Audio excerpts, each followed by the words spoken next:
നമസ്കാരം. ആസാമിലെ സിൽച്ചറിലുള്ളത്. കഴിഞ്ഞ ദിവസം രാത്രി 11 മണിക്കാണ് ഇന്ത്യയിലെ ഏറ്റവും ദൂരത്തിലോടുന്ന രണ്ടാമത്തെ ട്രെയിനായ തിരുവനന്തപുരം സിൽച്ചർ അരണോ എക്സ്പ്രസിന് വന്നിറങ്ങിയത്.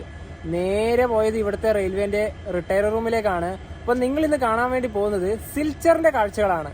ഹിന്ദിയിൽ ഷിൽച്ചർ എന്നാണ് കേട്ടോ. അതുപോലെ തന്നെ ഇവിടത്തേക്ക് ഇതാ സിലിഗുഡിന്റെ ഒരു ഡീസൽ ലോക്കോമോട്ടീവ്.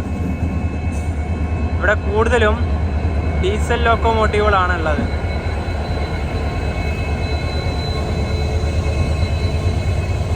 WDG-4 തൊട്ട് മുന്നിലൊരു ലോക്കോമോട്ടീവ് കാണുന്നില്ലേ? ഞങ്ങൾ ഈ ലോക്കോമോട്ടീവിനെ രാവിലെ 6 മണി മുതൽ തന്നെ വാച്ച് ചെയ്താണ്. ആ സമയം മുതൽ ഇത് ഇപ്പോൾ ഒരു 1:30 ഇതുവരെ ഇവിടെ ഓണാക്കിയിട്ട് തന്നെയാണ് വെച്ചത്. അപ്പോൾ ഇവിടെ ആകെ 3 പ്ലാറ്റ്ഫോമുകളാണ് ഉള്ളത്.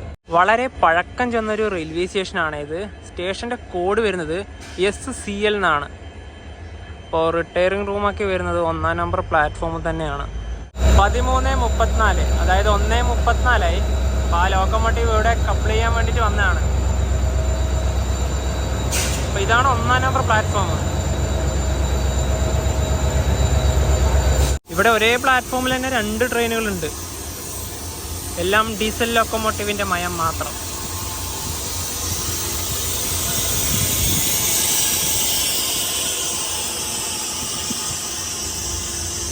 ഇവിടെ മറ്റൊരു ട്രെയിനും കൂടി ഉണ്ട്. ഇതാ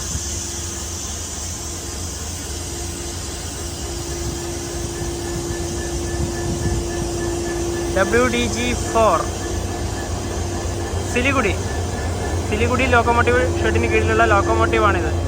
നോർത്ത് ഈസ്റ്റിലെ ഏറ്റവും താഴെ തട്ടിൽ കിടക്കുന്ന ഒരു സംസ്ഥാനമാണ് മിസോറാം. ആ മിസോറാമിലേക്ക് പോകുന്ന ഒരു ട്രെയിനാണ് ഇത്. കൊളാസിബ് ജില്ലയിലെ ബൈറബി എന്ന സ്ഥലത്തേക്ക് പോകുന്ന ഒരു അൺറിസർവ്ഡ് ട്രെയിനാണിത്. ഇവിടെ ഇതാ പഴയ നമ്മുടെ ബ്ലൂ കളർ ICF കോച്ച്. അതുപോലെ തന്നെ 4:55 ഇവിടുന്ന് സിൽച്ചറിന് എടുക്കുന്ന വണ്ടി ബൈറബിയിലേക്ക് ഏകദേശം ഒരു 8:40 കൂടി എത്തും. പക്ഷെ ഇതിന് പോയി കഴിഞ്ഞാൽ നമുക്കൊരു കാഴ്ചകളും കാണാൻ പറ്റില്ല, കാരണം നല്ല ഇരുട്ടുള്ള സമയമാണ്. ഇവിടെ ഇപ്പം 5 മണിയാകുമ്പോൾ തന്നെ നല്ല ഇരുട്ട് വരും. അപ്പോൾ അതിന് മുന്നേ രാവിലെയൊക്കെ ആണെങ്കിൽ നല്ല അടിപൊളി കാഴ്ചയൊക്കെ കണ്ടുകൊണ്ട് യാത്ര ചെയ്യാം. നേരത്തെ പറഞ്ഞ പോലെ തന്നെ വളരെയധികം പഴക്കമുള്ള ഒരു റെയിൽവേ സ്റ്റേഷനാണ് സിൽച്ചർ. അതായത് ഇത് പണിതത് 1898 കാലത്താണ്. ബ്രിട്ടീഷ് കാലത്ത് ഈ ആസാമിൽ ഒരുപാട് തേയിലത്തോട്ടങ്ങളൊക്കെ പ്രാധാന്യമുള്ള സമയത്താണ് ഈ ഒരു റെയിൽവേ പാതയും റെയിൽവേ സ്റ്റേഷനൊക്കെ നിർമ്മിച്ചത്. ആ സമയം നിർമ്മിച്ചത് ആസാം ബംഗാൾ റെയിൽവേയുടെ കീഴിലാണ്. അതായത് ഇപ്പം തന്നെ നമുക്ക് പറയാം ഇന്ത്യൻ റെയിൽവേയിൽ ഏറ്റവും പഴക്കം ചെന്ന റെയിൽവേ സ്റ്റേഷനാണ് സിൽച്ചർ. ഈ സിൽച്ചർ ആസാമിൻ്റെ ഏറ്റവും താഴെ ഭാഗത്താണ് സ്ഥിതി ചെയ്യുന്നത്. അതായത് ഈ നോർത്ത് ഈസ്റ്റിലത്തെ ഒരുപാട് സംസ്ഥാനങ്ങൾക്ക് ഇവിടെ എത്തിക്കഴിഞ്ഞാൽ നമുക്ക് ആ സംസ്ഥാനങ്ങൾക്ക് പോകാൻ വേണ്ടിയിട്ട് ഏറ്റവും ഉപകാരപ്രദമായ ഒരു റെയിൽവേ സ്റ്റേഷൻ കൂടിയാണ് സിൽച്ചർ വരുന്നത്. അപ്പോൾ നമുക്ക് ഇവിടെ എത്തിക്കഴിഞ്ഞാൽ, ഇപ്പോൾ സിൽച്ചർ എന്ന് പറഞ്ഞാൽ ലംഡിംഗ് ഡിവിഷനിലാണ് ഈ പറയുന്ന സ്ഥിതി ചെയ്യുന്നത്. ഇവിടെ എത്തിക്കഴിഞ്ഞാൽ നമുക്ക് അഗർത്തല പറയുന്നത് ത്രിപുരേൻ്റെ ക്യാപിറ്റലിലേക്ക് 250 കിലോമീറ്റർ മാത്രമേ ഇവിടെയുള്ളൂ. ഇവിടുന്ന് രാവിലേക്ക് അഗർത്തലയ്ക്ക് ട്രെയിനൊക്കെ പോകുന്നുണ്ട്. ത്രിപുരയിലേക്ക് പോകുകയാണെങ്കിൽ ഒരു 100 കിലോമീറ്റർ മാത്രമേ ഉണ്ടാവുള്ളൂ. അതുപോലെ തന്നെ ഇപ്പോൾ നേരത്തെ ഇപ്പോൾ ഈ ഒരു ട്രെയിൻ കാണിച്ചു, ഇത് ബൈറബി എന്ന് പറഞ്ഞ സ്ഥലത്തേക്കാണ് പോകുന്നത്. ഇവിടുന്ന് 103 കിലോമീറ്റർ പോയി കഴിഞ്ഞാൽ മിസോറാം എന്ന് പറഞ്ഞ സ്റ്റേറ്റിലെത്തും. അതുപോലെ തന്നെ മണിപ്പൂരും ഇവിടുന്ന് അടുത്താണ്. 50 കിലോമീറ്റർ പോയി കഴിഞ്ഞാൽ നമുക്ക് മണിപ്പൂരിലത്തെ ജിരിബാം എന്ന് പറഞ്ഞ സ്ഥലത്തെത്താം. അവിടത്തേക്ക് ഇവിടുന്ന് ഈ ഭാഗത്തേക്ക് നമുക്ക് ഒരുപാട് വാഹന സൗകര്യങ്ങളൊക്കെ ഉണ്ട്. 1-ാം നമ്പർ പ്ലാറ്റ്ഫോമുള്ള ഇവിടെയാണ് റിട്ടയറിംഗ് റൂമൊക്കെ വരുന്നത്, ഫസ്റ്റ് ഫ്ലോറിൽ. അപ്പോൾ ഈ ഒരു സ്റ്റെപ്പ് കയറി വേണം പോകാൻ. നമ്മളിവിടെ എത്തുമ്പം തന്നെ ഇവിടെ ഡോർമെട്രി സൗകര്യം അവൈലബിൾ ആണ്. ഇത് ആ ഭാഗത്താണ് ഡോർമെട്രി വരുന്നത്. പക്ഷെ അതിപ്പോൾ ലോക്ക് ചെയ്തിട്ടാണ് ഉള്ളത്, ആരും തന്നെ ഉണ്ടാവില്ല. പിന്നെ നമ്മളുടെ റൂം വരുന്നത് ഇവിടെയാണ്, റിട്ടയറിംഗ് റൂം. ഇതാണ് സിൽച്ചാറിൽ ഞങ്ങളെടുത്ത റിട്ടയറിംഗ് റൂം. 2 ബെഡുണ്ട്. പിന്നെ ഇവിടെ കാര്യം പറയുകയാണെങ്കിൽ ഇവിടെ ഒരു ചെയറുണ്ട്, ഇവിടെയും 2 ചെയറുണ്ട്. പിന്നെ ഇവിടെ ഒരു മിററൊക്കെ ഉണ്ട്. പിന്നെ നമ്മുടെ വെള്ളം കാര്യങ്ങളൊക്കെ അവിടെ തന്നെ വെച്ചിട്ടുണ്ട്. പിന്നെ ഇത് നമ്മുടെ തുണിയൊക്കെ അലക്കിയിടാൻ പറ്റിയൊരു ചെറിയൊരു സെറ്റപ്പ് ഉണ്ട്, ഞങ്ങളുടെ തോർത്തുണ്ട്. പിന്നെ ഞാനിവിടെ വന്നപ്പോൾ തന്നെ എൻ്റെ ഷർട്ടൊക്കെ ഇവിടെ നനച്ചിട്ട്. പിന്നെ ഇവിടെ ഇന്ത്യൻ ടൈപ്പ് ടോയ്ലറ്റാണുള്ളത്. പിന്നെ ഇവിടെ ഫാനുണ്ട്. പിന്നെ അവിടെ ആ ഒരൊറ്റ ചാർജിങ് പോയിന്റ് മാത്രമേ ഉള്ളൂ അല്ലേ? അതുകൊണ്ട് നമ്മൾ ഈ കസേര ഇവിടെ വെച്ച ശേഷം വേണം കുത്തി വെക്കാൻ വേണ്ടി വേറൊരു പ്ലഗ് കൂടെ വേണം ആയിരുന്നു. അവിടെ ആയിട്ട് ഒരു പ്ലഗ് ഉണ്ടെങ്കിൽ നന്നായേനെ. കുഴപ്പമില്ല, നല്ല വലിയ റൂം തന്നെയാണ് കേട്ടോ, നല്ല സ്പേസ് ഉണ്ട് ഇവിടെ. ഞാൻ സിൽച്ചർ റെയിൽവേ സ്റ്റേഷന്റെ സംഭവം നമ്മൾ ആദ്യമായിട്ടാണ് ഇവിടെ വരുന്നത്. അപ്പൊ സിൽച്ചർ റെയിൽവേ സ്റ്റേഷന്റെ കാര്യമൊക്കെ പറഞ്ഞ സമയത്ത് ഞാൻ റിട്ടയർ റൂം ഇങ്ങനെയൊന്നും പ്രതീക്ഷിച്ചില്ല. കുഴപ്പമില്ല, കാരണം ഞങ്ങൾ ഇന്നലെ രാത്രി കിടന്ന സമയത്ത് ഒരു കൊതുകോ അല്ലെങ്കിൽ ഈ പറഞ്ഞ ഒരു മൂട്ട ശല്യം ഒന്നും തന്നെ ഉണ്ടായില്ല. ആ ഒരു പൈസക്കില്ല, വെറുത്ത് തന്നെയാണ് ഇവിടെ. റിട്ടയറിംഗ് റൂം ഞങ്ങൾ ബുക്ക് ചെയ്തത് IRCTCന്റെ റിട്ടയർ റൂം എന്ന വെബ്സൈറ്റ് വഴി ഓൺലൈൻ വഴി തന്നെയാണ് ബുക്ക് ചെയ്തത്. ഇവിടെ ഓഫ്ലൈൻ കരുതി നിങ്ങൾ വരരുത്, കാരണം ചില സമയത്ത് കിട്ടൂല. നേരത്തെ തന്നെ ഓൺലൈൻ ചെയ്തിട്ട് തന്നെ വരിക. ഞങ്ങൾ 2 ദിവസത്തേക്കാണ് ഇവിടെ ഈ ഒരു റൂം എടുത്തിട്ടുള്ളത്. അതുപോലെ തന്നെ റൂമിന്റെ താരീഫ് പറയുകയാണെങ്കിൽ 24 മണിക്കൂർ സ്ലോട്ട് എടുക്കുവാണെങ്കിൽ 660 രൂപയാണ് വരുന്നത്. അതുപോലെ തന്നെ 12 മണിക്കൂർ എടുക്കുവാണെങ്കിൽ 420 ആ ഒരു റേഞ്ചിലാണ് ചാർജ് ഒക്കെ വരുന്നത്. അപ്പൊ ഇവരുടെ സ്ലോട്ട് 24 മണിക്കൂറിന്റെ ആണെങ്കിൽ രാത്രി 8 ടു നെക്സ്റ്റ് ഡേ രാത്രി വരെ 8 മണി വരെ അങ്ങനെയാണ് ഇവരൊക്കെ വരുന്നത്. പിന്നെ വേറൊരു കാര്യം കൂടി ഉണ്ട്. അപ്പൊ നമ്മൾ റിട്ടയറും ഒക്കെ ബുക്ക് ചെയ്താൽ നമുക്കൊരു PDF കിട്ടുമല്ലോ. ആ PDF വന്നിട്ട് നമ്മളിവിടെ ഇങ്ങനെ കാണിക്കും, ബുക്കിംഗ് ഓഫീസിലോ അങ്ങനെയൊക്കെ കാണിച്ചിട്ടാണല്ലോ എടുക്കാറ്. പക്ഷെ പണ്ടൊക്കെ ആണെങ്കിൽ നമുക്ക് അതിന്റെ ഫോട്ടോ സ്റ്റാറ്റ് കൂടെ എടുക്കേണ്ടതുണ്ട്. പക്ഷെ ഇവിടെ ഈ നോർത്ത് ഈസ്റ്റ് ഭാഗത്ത് മുമ്പ് വന്ന സമയത്ത് ഞങ്ങൾക്ക് സമാനമായ അനുഭവം ഉണ്ടായി. കാരണം ഇവിടെ വരുമ്പോൾ തന്നെ ഇവര് പറയും ഫോട്ടോ സ്റ്റാറ്റ്, അതിന് ഫോട്ടോ കോപ്പി വേണമെന്ന് പറയും. ഞങ്ങൾ അതിൽ ഓൾറെഡി എടുക്കാത്തതുകൊണ്ട് ഞങ്ങൾ പറഞ്ഞു പിറ്റേഴ്സ് നെക്സ്റ്റ് ഡേ മോർണിംഗ് തരാന്ന് പറഞ്ഞു. ഇന്ന് ഞങ്ങൾ ഇതിന്റെ സിൽച്ചർ റെയിൽവേ സ്റ്റേഷന്റെ പുറത്ത് പോയിട്ട് ഫോട്ടോ സ്റ്റാറ്റ് ഒക്കെ എടുത്തു. അതായത് നമ്മുടെ PDF-ന്റെ ഫോട്ടോ സ്റ്റാറ്റും അതുപോലെ തന്നെ നമ്മുടെ ID കാർഡിന്റെ ഫോട്ടോ സ്റ്റാറ്റ് ഒക്കെ ഇവിടെ കൊടുക്കും. 2 പേരുടെ ID കാർഡിന്റെ ഫോട്ടോ സ്റ്റാറ്റും ഇവിടെ കൊടുക്കേണ്ടതായിട്ടുണ്ട്. അപ്പൊ നിങ്ങൾ വരുമ്പോൾ തന്നെ നാട്ടിൽ തന്നെ അതിന്റെ കോപ്പിയൊക്കെ എടുത്തിട്ട് തന്നെ ഇവിടത്തേക്ക് വരിക. അതെ, സിൽച്ചറിലേക്ക് വരുവാണെങ്കിൽ അതുപോലെ നോർത്ത് ഈസ്റ്റ് പല റെയിൽവേ സ്റ്റേഷൻ സമാനമായ തന്നെ അവർ ചോദിക്കും. അതാണ് അപ്പൊ ഇനിയിപ്പോ അടുത്ത പരിപാടി എന്ന് വെച്ചാൽ ഇപ്പം 2 മണി കഴിഞ്ഞു. കാരണം ഇനിയിപ്പം ഒരു 2 മണിക്കൂർ കൊണ്ട് നല്ല രീതിയിൽ ഇരുട്ടി വരും. അപ്പോൾ തന്നെ നമുക്ക് സിൽച്ചറിന്റെ കുറച്ച് കാഴ്ചകളിലേക്ക് പോവാം. ഇതാണ് സിൽച്ചർ റെയിൽവേ സ്റ്റേഷൻ. അപ്പോൾ സ്റ്റേഷന്റെ പുറത്തേക്ക് ഇറങ്ങിയിരിക്കുകയാണ്. ഇവിടെ ഇന്ത്യൻ ഫ്ലാഗ് വേണ്ടതാണ്, അവിടെ ഫ്ലാഗ് ഒന്നും കാണുന്നില്ല. നല്ല തിരക്കുണ്ട് ഈ സമയത്ത്. പിന്നെ ഇവിടെ എന്തൊക്കെയോ ഡെക്കറേഷൻ പരിപാടിയൊക്കെ ഉണ്ട്. പിന്നെ ഇതിന്റെ തൊട്ട് മുന്നിൽ തന്നെ ഒരു സ്റ്റാച്ചു ഉണ്ട്. ഇവിടെയുള്ള ഈ സ്മാരകം ഭാഷാ രക്തസാക്ഷി സ്മാരകമാണ്. അതായത് അത് ഉദ്ദേശിക്കുന്നത് ബംഗാളി ഭാഷയെ പിന്തുണച്ചുകൊണ്ടുള്ള ഒരു പ്രക്ഷോഭങ്ങളിൽ ഈ സിൽച്ചർ റെയിൽവേ സ്റ്റേഷന് പ്രമുഖമായ ഒരു പങ്കുണ്ട്. അതായത് 1960 കാലഘട്ടത്തിൽ അന്നത്തെ മുഖ്യമന്ത്രിയായ ബിമല പ്രസാദ് ചാഗലയുടെ കീഴിലുള്ള അസം സർക്കാർ ഈ ഭാഗത്തൊക്കെ അസമീസ് ഭാഷ നിർബന്ധമാക്കി. ഈ സർക്കുലർ പാസ്സാക്കിയ സമയത്ത് ബറാക്ക് താഴ്വര, ഈ സിൽച്ചറിൻ്റെ ഈ താഴെ ഭാഗങ്ങളൊക്കെ വരുന്നത് ബറാക്ക് വാലി എന്നാണ് അറിയപ്പെടുന്നത്. ആ താഴ്വരയിലെ ബംഗാളികളൊക്കെ നല്ല രീതിയിൽ പ്രതിഷേധിക്കുകയുണ്ടായി. അങ്ങനെ 1961 മെയ് 19 സിൽച്ചർ റെയിൽവേ സ്റ്റേഷനിൽ ഒരുപാട് ഈ പ്രകടനക്കാർക്ക് നേരെ അസം പോലീസ് വെടിയുതിർക്കുകയുണ്ടായി. അങ്ങനെ 11 പേരാണ് ആ സമയത്ത് കൊല്ലപ്പെട്ടത്. പിന്നീട് ജനകീയ കലാപത്തെ തുടർന്ന് അസം സർക്കാരിന് ഈ ഒരു സർക്കുലർ പിൻവലിക്കേണ്ടി വരികയും ചെയ്തു. ഒടുവിൽ ബറാക്ക് താഴ്വരയിലെ 3 ജില്ലകളിൽ ബംഗാളി ഭാഷ ഔദ്യോഗിക പദവിയായിട്ട് ലഭിക്കുകയും ചെയ്തു. പിന്നെ ഇത് തന്നെ ഈ മെയ് 19 എല്ലാ വർഷവും ഈ ഭാഷ ശാഖിത ദിവസമായിട്ട് ഇത് ആഘോഷിക്കുകയും ചെയ്യുന്നു. ഇനിയിപ്പോൾ ഇവിടെ നിന്ന് നമുക്ക് നേരെ പുറത്തേക്ക് ഇറങ്ങാം. ഈ ഭാഗം നല്ല ക്രൗഡഡ് ആണ്. നിങ്ങൾക്ക് ഇവിടെ പുറത്തിറങ്ങിയാൽ തന്നെ ഓട്ടോ ഒക്കെ കിട്ടും, ഷെയർ വണ്ടിയൊക്കെ കിട്ടും. പല ഭാഗത്തേക്കും പോവാലോ.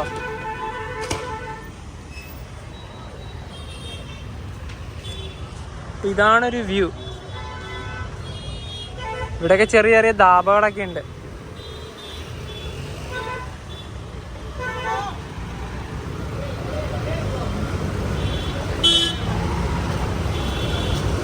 ഞാൻ പറഞ്ഞില്ലേ ഇവിടെ നല്ല ക്രൗഡഡാണ്. ഇവിടെ പോക്ക് കുറച്ച് ബുദ്ധിമുട്ടാണ്.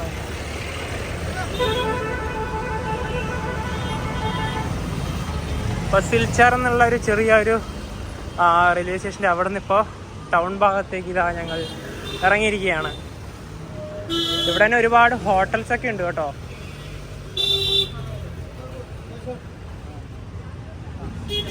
അതുപോലെ തന്നെ രാവിലെ ഈ ഫോട്ടോ സ്റ്റാറ്റൊക്കെ എടുക്കാൻ വേണ്ടി ഞങ്ങൾ ഈ ഭാഗത്തേക്കാണ് വന്നത്. അസാമിൻ്റെ രജിസ്ട്രേഷൻ AS എന്നാണ് വരുന്നത്.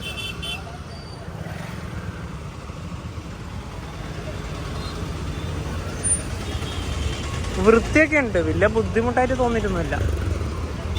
പിന്നെ ഇവിടെ ഡിസിപ്ലിൻ ഒന്നുമില്ല, ഹോണടിച്ച് ചെവി പൊട്ടിക്കും, അത്രയും രീതിയിലുള്ള ഹോണടിയാണ്. റെയിൽവേ സ്റ്റേഷന് 1.5 കിലോമീറ്റർ മാറിയുള്ള സിൽച്ചറിലെ ഇസ്കൺ ടെമ്പിളിലേക്കാണ് ഞങ്ങൾ ആദ്യം പോകുന്നത്. ഇപ്പം മാപ്പ് വെച്ചിട്ടുണ്ട്. ഇതുവഴി നേരെ നടക്കാനാണ് ഗൂഗിൾ മാപ്പ് കാണിക്കുന്നത്. നേരെ ഇതുവഴി നടക്കാം. അതിനിടയിൽ ഷെയർ ഓട്ടോക്കാർ വന്നിട്ട് നിർത്തുന്നുണ്ട്. ബായ് എവിടെ പോകണം എവിടെ പോകണമെന്ന്. ഞങ്ങൾ പറയും എവിടെയും പോകണ്ട, നമുക്ക് നടന്നുകൊണ്ട് ഈ കാഴ്ചകളൊക്കെ കണ്ടുകൊണ്ട് പോവാം. ഞങ്ങൾ പല സ്ഥലത്ത് പോയാലും ഓട്ടോ ഒന്നാക്കി പോവാത്തത്, ഓട്ടോയ്ക്ക് പോയാൽ പെട്ടെന്ന് എത്തുമല്ലോ, നമുക്ക് ഈ ഒരു വഴിയോര കാഴ്ചകളൊന്നും കാണാൻ പറ്റില്ലല്ലോ. നമുക്ക് അതും കൂടെ പകർത്തേണ്ടതായിട്ടുണ്ടല്ലോ. ഇനിയിപ്പോൾ ഇവിടെ ഒരു ജംഗ്ഷൻ വരാനുണ്ട്. അവിടെ നിന്ന് നേരെ റൈറ്റിലേക്ക്. നേരത്തെ കണ്ട സ്ഥലമില്ലേ, അവിടെ നിന്ന് 1 കിലോമീറ്റർ ഇപ്പം നടന്നുവേ. തൊട്ട് പുറകിൽ തന്നെ സെൻട്രൽ ജയിലും അതുപോലെ തന്നെ ആർമി ക്യാമ്പൊക്കെ ഉണ്ടായിരുന്നു. ഇനിയിപ്പോൾ ഇവിടുന്ന് തൊട്ടടുത്ത് തന്നെയായി ടെമ്പിൾ. ഒരു 300 മീറ്ററും കൂടെ ഉള്ളൂ. സിൽച്ചറിലെ പ്രധാനപ്പെട്ട ക്ഷേത്രമായ ഇസ്കൺ ടെമ്പിളിൻ്റെ തൊട്ട് മുന്നിൽ ഇതാ ഞങ്ങൾ എത്തിയിരിക്കുകയാണ്. ഇപ്പം 2:45 ഉള്ളൂ. അതുപോലെ തന്നെ ഈ സ്ഥലത്തിൻ്റെ പേര് അംബികാപട്ടി എന്നാണ്. അതുപോലെ തന്നെ ഈ ക്ഷേത്രം നിർമ്മിച്ചതും പരിപാലിക്കുന്നതൊക്കെ international society for Krishna consciousness ആണ്. അതാണ് ഇസ്കൺ എന്ന് കൊണ്ട് അർത്ഥമാക്കുന്നത്. പിന്നെ അതുപോലെ തന്നെ ഇത് ശ്രീകൃഷ്ണനാണ് ഇവിടുത്തെ പ്രതിഷ്ഠയും. ഇവിടുന്ന് നല്ല രീതിയിൽ നമുക്ക് ക്ഷേത്രം കാണാം. ഞാൻ വിചാരിച്ചു കുറച്ചും കൂടെ അകത്തേക്ക് മാറിയിട്ടാണ് ക്ഷേത്രം എന്നാണ് ആദ്യം വിചാരിച്ചത്. ശരിക്കും പറഞ്ഞാൽ റോഡിൻ്റെ ഈ ഭാഗത്ത് തന്നെയാണ്. നമ്മുടെ ബാംഗ്ലൂരത്തെ ഇസ്കൺ ടെമ്പിൾ പോലെയല്ല, ഞാൻ ഇങ്ങനെയാണ് പ്രതീക്ഷിച്ചത്. പിന്നെ അതുപോലെ തന്നെ അവിടെ ഒരു ഭോജനാലയൊക്കെ ഉണ്ട് കേട്ടോ. ആ ഭാഗത്ത് തന്നെ ഉണ്ട്. ഇനിയിപ്പോൾ ഇവിടുന്ന് നമുക്ക് അടുത്തൊരു ലൊക്കേഷനിലേക്ക് പോവാം. ഇസ്കൺ ടെമ്പിളിൻ്റെ അവിടുന്ന് ഇനിയിപ്പോൾ അടുത്തത് പോകുന്നത് ഒരു പാർക്കിലേക്കാണ്, ഗാന്ധി ബാഗ് പാർക്ക്. അവിടുന്ന് കറക്റ്റ് 1 കിലോമീറ്റർ ആണ് ദൂരമുള്ളത്. ഇതേ വഴി തന്നെയാണ് കാണിക്കുന്നത്. ഇവിടെ കുറച്ച് റഷ് ഏരിയ ആണ്.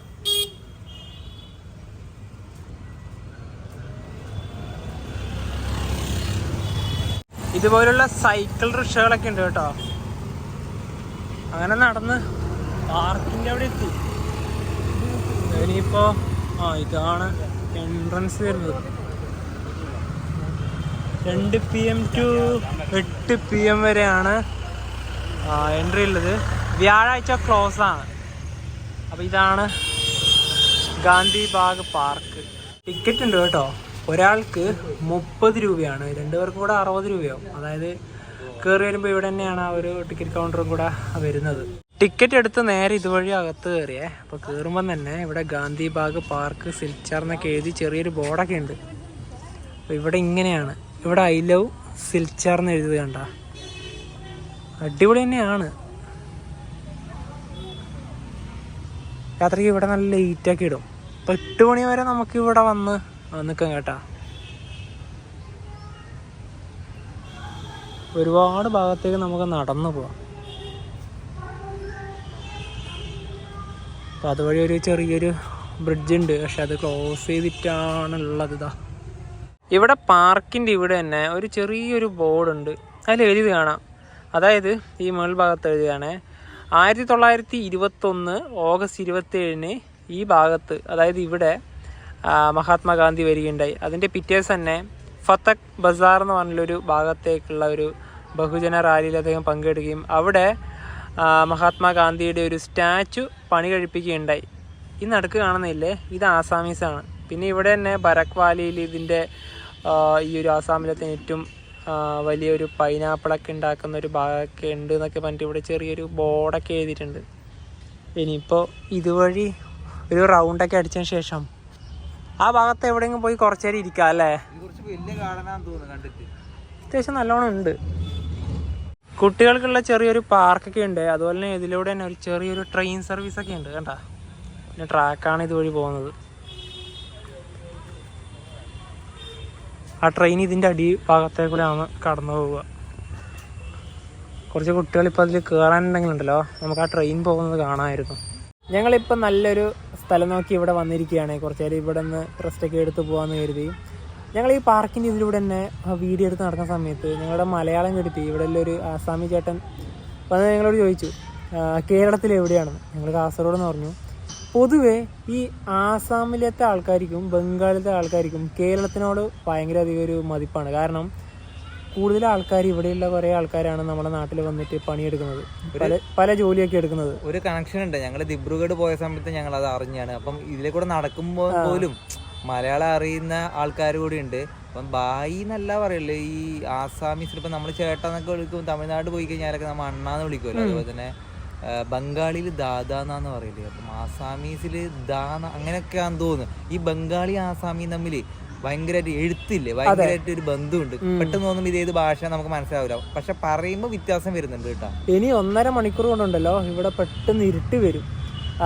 ശരിക്കും പറഞ്ഞാൽ നമ്മുടെ നാട്ടിൽ ഇരുട്ട് നല്ല വരില്ല 7 മണി, ഒരു 6:50 ശേഷം. അതെ, ഇവിടെ 4:45 ശേഷം നല്ല ഇരുട്ട് വരും. അത് കാണിച്ചു തരുമ്പോൾ വ്യക്തമായി നിങ്ങൾക്ക് അത് മനസ്സിലാവും. സിൽച്ചറിലൂടെ ഒഴുകുന്ന ഒരു പ്രധാനപ്പെട്ട നദിയാണ് ബാറാക്ക് നദി. ഇനിയിപ്പോൾ നമുക്ക് നേരെ ആ നദീൻ്റെ ഭാഗത്തോട്ട് പോവാം.